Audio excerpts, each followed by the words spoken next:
Personne n'est à l'abri de difficultés financières et c'est particulièrement vrai en pleine pandémie alors que la COVID-19 crée de l'incertitude pour l'économie mondiale.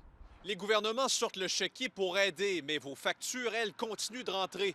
Dans le contexte actuel, plusieurs personnes n'arriveront pas à payer leur loyer. Ça, c'est vraiment quelque chose qu'on n'a jamais connu. C'est le cas de ce jeune couple de Saint-Hyacinthe, en Montérégie. En ce moment, c'est un petit peu dur de le payer le toit sur la tête. Ils ont 2 enfants, ont perdu temporairement leur emploi. Ils se croisent maintenant les doigts. Oui, j'ai une place temporaire que je pourrais aller, mais c'est pas idéal, tu sais, c'est juste une petite roulotte de camping. Les gouvernements demandent aux propriétaires de logements d'être compréhensifs envers leurs locataires qui peinent à joindre les deux bouts. On va lui dire qu'on n'a pas son argent, malheureusement, dit la situation. On sait qu'eux autres aussi ont des choses à payer, mais on sait que les hypothèques sont capables de prendre entente avec les banques. Ce n'est qu'un report, raison pour laquelle, oui, des propriétaires pourraient avoir une marge de manœuvre, mais elle ne sera pas très longue. Les organismes voués aux locataires, eux, pressent Québec d'agir rapidement.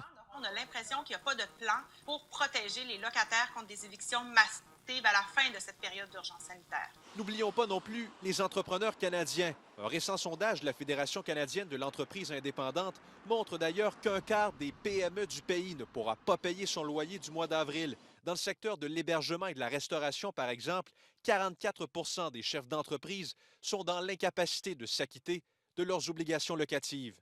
Les PME au Québec, c'est ça qui représente notre poumon économique. En cette période de stress intense pour plusieurs, prenons tout de même le temps de souligner les bons coups, comme ce propriétaire de Montréal qui a non seulement acheté une bouteille de vin à ses locataires, il a écrit quelques mots d'encouragement sur cette enveloppe. Prenez soin de vous. Andy Saint-André, TVA Nouvelles, Montréal.